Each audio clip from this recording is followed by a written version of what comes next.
Hey guys, welcome back to my channel, or welcome to my channel. If you've not been here before, I'm Lenny and I have 6 Dachshunds, 5 long hair and 1 smooth. I apologise for the licking sound effects in this video. The dogs are licking each other right over there. In today's video, I'm going to be talking about barking. If you own a Dachshund, there's a 99% chance that you know about barking. You've heard it, you've been there, you know it's annoying, and you're wanting to do something about it. Or, if you're like me, you don't mind the barking that much, which, if I'm completely honest, I don't. So I'm going to start this video off by talking about the many reasons why a Dachshund, or your Dachshund, might bark. So you might find that they bark at strangers or other dogs on walks. You might find that they bark at the house, noises outside, things going past the window, the postman.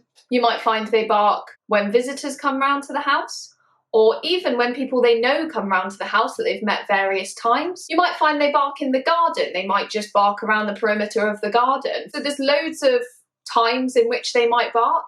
The reasons for that barking could be that they're excited, could be that they're frustrated, could be that they're worried, could be that they're being aggressive, could be that they're just happy to see you or see whatever they're seeing, could be that they're alerting you to something. So again, there's loads of reasons why they might be barking. Quite a lot of people have asked me to do a video on how to stop the barking, but as you can see from the many reasons why they might bark and the many scenarios in which they might choose to bark, it's really difficult to diagnose barking online, and it's really difficult to give a one set way to stop barking. So that's why in this video, my first tip is, if you're really concerned about the barking, to get a behaviourist in who can actually diagnose the reason for the barking. Because you might think that it's aggression, for example. You might be out on walks, they're lunging, they're barking, they come across aggressive, but actually it's just frustration. They're just wanting to get to the thing that they're seeing, and actually once they get to it in a controlled way with the right tips from the behaviourist, they have no reaction. So that's why you really need to not self-diagnose if you're really concerned, and instead just get a behaviourist in. So I probably shouldn't say this, but just stop watching this video if you're really concerned. Go and get a behaviourist in, even if it's just for one session, just so that they can diagnose the reason for that barking, and then you can do further research or work with them on ways to stop the barking. So now you're thinking, well, you've just told us to go to a behaviourist, so now what else have you got to say? And now I'm going to talk about the ways you shouldn't stop the barking. And then I will talk about one way that in general works across the board, no matter what the reason for the barking is. So, ways that you shouldn't stop the barking. Probably a few people are going to go, well, I've done this and it works perfectly. But I'm going to tell you what happened to me and tell you a little bit of a story time. So I had a dog that barked. He barked on walks, he barked in the house, he barked at strangers in the house, he barked pretty much at everything that he needed to bark at. And he did this from a very young puppy. So I went to a dog trainer when he was, I don't know, probably about 5 or 6 months, because I was getting really concerned about it and I didn't know how to stop it. I'd never had such a bad barker before. So I went to this trainer, and the trainer said to me that he was being dominant to the things that he was barking at, and that if I used pet corrector spray, which I will include a picture here, if I used pet corrector spray, it would distract him from whatever he was barking at, and then I could reward him for being quiet. And I thought that sounded like a great idea. So I took the pet corrector spray out, instantly saw a difference. He was so quiet from the get-go. I'm going to stop there. I'm not promoting pet corrector spray. Keep watching, because this story gets somewhere else, I promise. So we kept working with the pet corrector spray. I mean, probably after about 2 times, I just had to get it out of my pocket and show him it, and he stopped barking. In my head back then, not knowing as much as I know now, I thought, well, that's it then.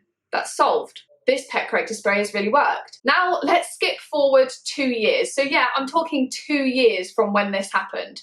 So it ended up being that I didn't really need the pet corrector spray all the time anymore, or I would just have it on the side and just have to grab it. Skip forward 2 years and I noticed he was getting really aggressive. And I mean, we'd have visitors over, and instead of barking at the visitors, he would be dead quiet, really still, and then if they got up and moved to go to the toilet, he would randomly attack them. He did the same out on walks. So he would be quiet, we could pass any dog, any person. I was in heaven. I was like, brilliant, barking stopped. We pass any person. Then I started to notice that when a dog came to us, he would go dead still, really quiet, and occasionally, out of absolutely nowhere, he would bite them. And I mean, he went for their neck, he would bite them. And I'm talking, this is 2 years on from starting with that pet corrector spray. So I was thinking for those 2 years, he was cured, didn't bark anymore. What I now know is that when he was barking as a puppy, when he was about 5-6 months old, he was really fearful. So his barking was from worry. It wasn't aggression, it wasn't frustration, it wasn't excitement, it was concern, it was worry. So what I did is when he was worried, I spritzed that noise that made him distracted, yes. The reason it made him distracted is because it gave him something else to worry about. So I went to him, hey, you see that thing over there that you're worried about? Here's another thing to be worried about. So let's say that, I'm trying to think of an example to sort of humanize it a bit so that you can understand. So let's say that you are going into one of those scary haunted houses and you're already quite tense and you're already quite worried and you think something's going to jump out at you and you're a bit tense.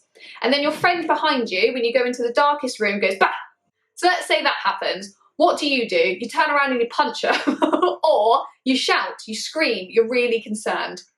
So what was easier, the walking through the haunted house in the quiet, or walking through and then suddenly your friend shouting at you? So hopefully this makes you understand. So that pet corrector spray, although it wasn't hurting him in any way on the forefront, so when you were looking at it, nothing was hurting him, nothing was shocking him or hitting him, but actually that noise was just creating another thing for him to be scared of. So what I did is I basically said to him that his warning, the barking, so the being concerned, is bad. So instead he held it in, and then when he got to the thing, or the thing got right in his face, he blew up and bit them. So in my opinion, I would much prefer to have a couple of little dogs that are running around barking and other dogs staying away from them, or they're able to communicate with the dogs, than them being dead quiet all the time. And the second we enter an area where there's off-lead dogs, they attack every dog they see. The second we have a visitor, they attack the visitor.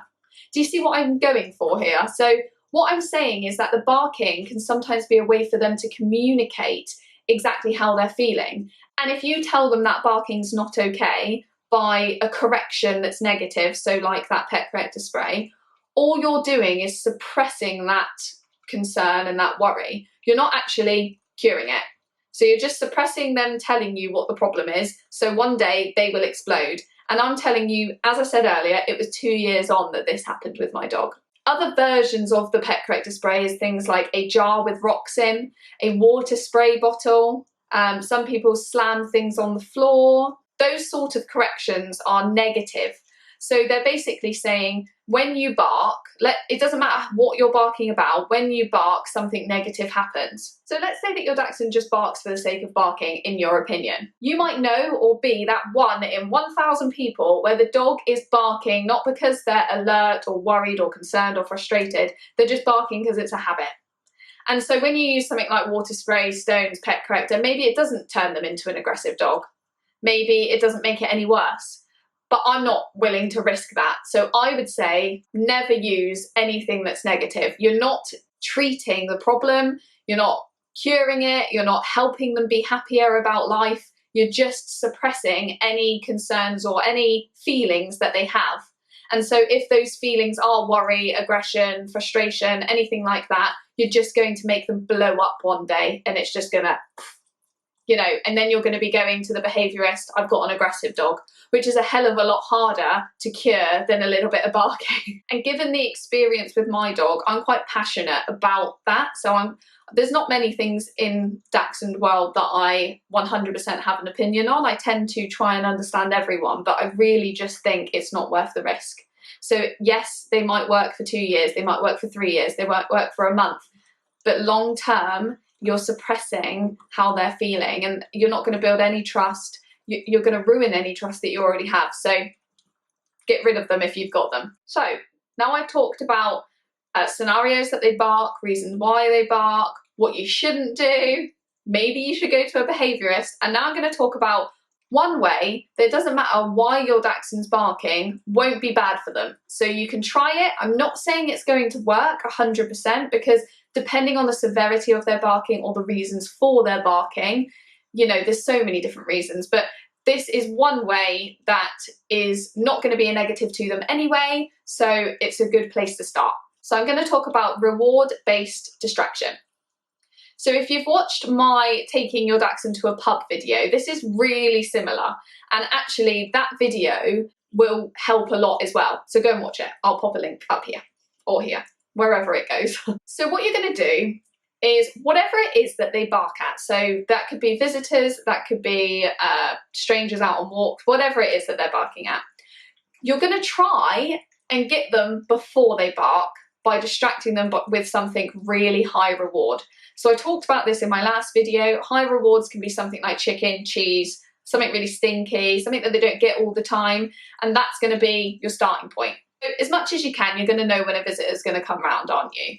So you can set them up before the issue happens. And again, when you're on walks, you know you're going to come across people, so you can be ready.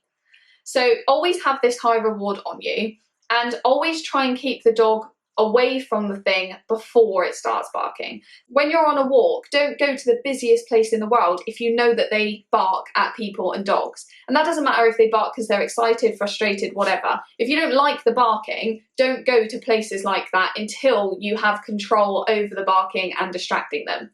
So go to quiet places, keep a really good distance from those things that they react to. And before they react, so when you spot something or when they spot something, you're going to try and distract them with a treat. So bring their attention to you.